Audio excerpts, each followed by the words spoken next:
You had an absolute weekend ruiner, didn't you? Because it was Friday night, live on talkSPORT, that they lost 3-0 to Brighton. And, I mean, the run has been very, very poor, down to 6th. And do you know what's interesting, Rory? You spoke to Sam Norris from William Hill a bit earlier on, and Chelsea is still the favourites to come 4th this season. I was pretty shocked by that. That's wrong. Well, I mean, they are the odds. So. No, but that's a great bet then, because I think it's very. People will go, well, the bookies don't get it wrong. They've got that wrong. I think Chelsea are more likely to not finish in the European spots than we are in the top 4. Do you seriously think they'll drop out? If it's a case of do Chelsea not qualify for Europe at all or make it into the top 4, if it's a binary question like that, I think we don't qualify for Europe at all. We do not make it into the top 4. There are at least. Make it into Europe, though, surely. Europe, I think we will. I think we'll finish in the top 7. But I don't think we finish in the top 4. Conference League again, or no, because we could win that. If we win that, do we end up in the Europa League? I think you do. Yeah, you do. So that should be enough. Yeah. Wow, and that could be your route through to getting into to Europe. What's going wrong then for you at the moment? I think it's an ownership. It's an ownership problem, but we can also focus on the football. Like, there is a major issue with what's going on at Chelsea at boardroom level. But that's a slightly separate conversation. You and I could have a deep, meaningful and fairly hostile conversation around Clearlake, around Bowley, around Egbali and around the sporting directors. But if we want to focus on football here, which I think is probably the right thing to do, there are also inept footballers. There are also underperforming footballers. There are also woeful managerial decisions that need exploring. What are the decisions in particular that are annoying you? Well, I don't think Enzo Maresca is a particularly good manager. I mean, I'm not being harsh here. I don't particularly want him replaced or anything like that. I just don't think he's very good. It's almost as if we've plucked a manager straight out of the Championship and put him on the Chelsea bench, which is exactly what we've done. And it shows. It feels like he's been worked out as well. And this was actually similar to the Championship with Leicester. It seems to be, fairly easy way to beat Chelsea. Yeah, which Brighton completely exploited. It is incredibly easy. We also have some drastically underperforming players, and this is the other thing, which I think is perhaps the biggest indictment that we can put on Stuart and Winstanley, who are Chelsea sporting directors. When you look at the squad, and please spare me, but you spent £1 billion. Please don't say that, because it's so annoying, but it's also so incorrect. If you look at the squad that's been assembled, they're rubbish. I'm being really serious here, and I know that that's quite a crude way to put it, but I think it's accurate. They are rubbish. There are, in my opinion, only two. There are 2 very good footballers, one world-class footballer, one potentially world-class footballer within the club. You've got Cole Palmer, who I believe is one of the best players in the league, and potentially a Ballon d'Or winner, an absolutely elite-level, excellent footballer. Been a bit off it recently, to be fair. Yeah, no, that's true, but he's also playing for a club in disarray. The other is Moises Caicedo. The second that you go a rung below that, so if I were to say to you, and you don't have a dog in the fight, which is also a very valuable voice to hear sometimes, because I'm full of bias and tribalism, whereas you're not. Let's play a game. You can't say Caicedo and you can't say Cole Palmer. Who's Chelsea's best player? Oh, my word. Now, I've put you on the spot. I'm sorry for doing that. But you know what I mean? But I know. I've got names in my head, but the drop-off is huge. Okay, so, I mean, I don't know the answer. I've asked you a rhetorical question, because I actually don't think there is an obvious answer. The 3 names that came to my head were Jackson, Sancho. No, it's definitely not Sancho. It could be Jackson. This is what I mean. I mean, I think if I were to answer, I think it's Jackson or Cucurella. No, it's not.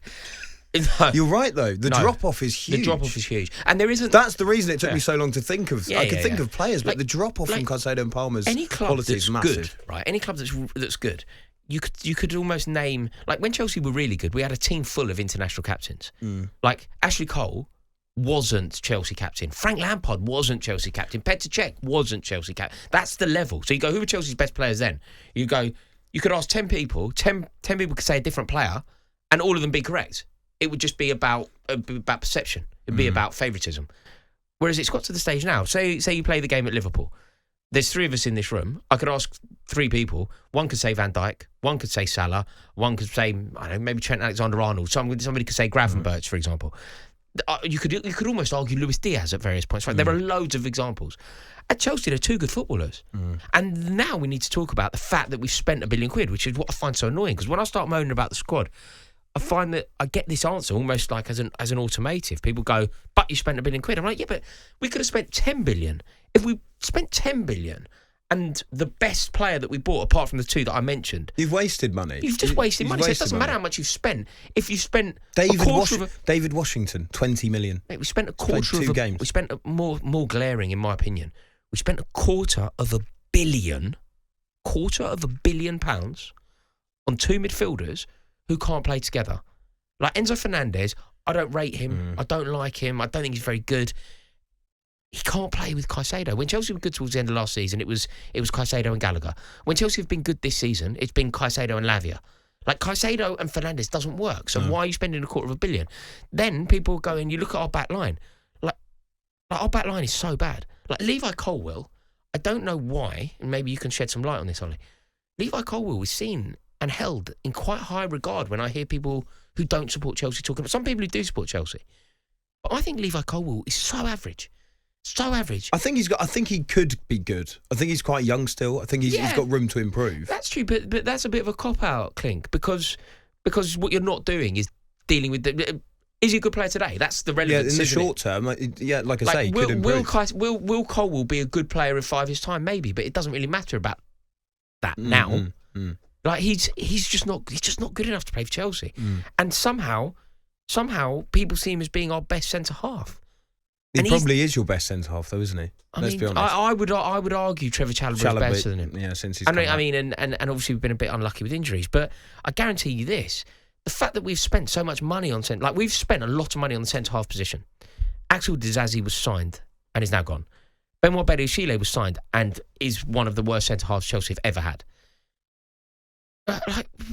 Spending money is almost irrelevant when you're buying Badiashile. Is the other issue as well that you know, and we've picked out this point before, but it's a team of, you know, they're youngsters, aren't they? They're not that young, by the way. You know, you got Fernandes age of 24, Caicedo's 25. Yeah, Jadon Sancho is a kid in my head, but he's 24. He's 24. You know? They're not the youngsters that they're kind of made out to be. But the key point is there aren't many experienced heads in that team at all. And that again goes back, like you say, to the ownership and that policy of always signing prospects. Yeah. And it actually, Colwell's a good example. I know he's obviously, you know, one of your own, but he's a good example of that, where Chelsea are kind of relying on he could be good in 5 years, but he might not be, and that's why they've wasted so much money. Do you know what as well? When you think over the years, and I can use Chelsea as an example because I know it inside out, but I'm sure in your head you'll have Newcastle examples, and whoever's listening to this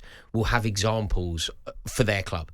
Signing old players, old footballers, they have such an impact. Like one of Chelsea's best ever centre forwards. Best ever, like he's left out of conversations he shouldn't be left out of, was Mark Hughes. Mark Hughes was signed, he was over 30. He came into the team and he totally elevated the belief around the club. He scored some massively important goals. He was 30 years old. He made everyone around him a better player. 30 years old. Thiago Silva was signed, well over 30, came in, won the Champions League. Elevated everyone around him. Elevated it's experience. It counts for so much. There's nothing wrong. It counts for so much. Remember when Manchester United signed Henrik Larsson or even Zlatan Ibrahimovic? We signed Ballack on a free when he was about 30.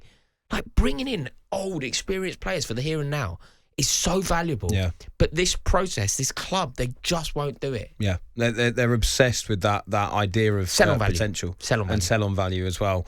And this is the fruit of it, isn't it? Really. And do you know what as well? When we talk about how valuable that experience is. Chelsea's big problem for a lot of this season has been holding on to leads and not finishing off chances, not being clinical enough.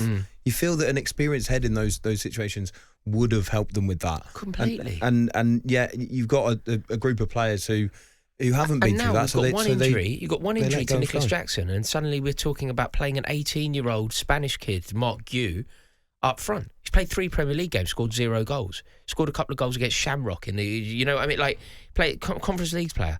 And he's going to end up being our pivotal striker to lead the line for us as we embark upon this crusade to get into the Champions League that is ultimately going to falter. Yeah, it's just bizarre because you spent 1.2 Yeah, there you go. It's so annoying. Yeah.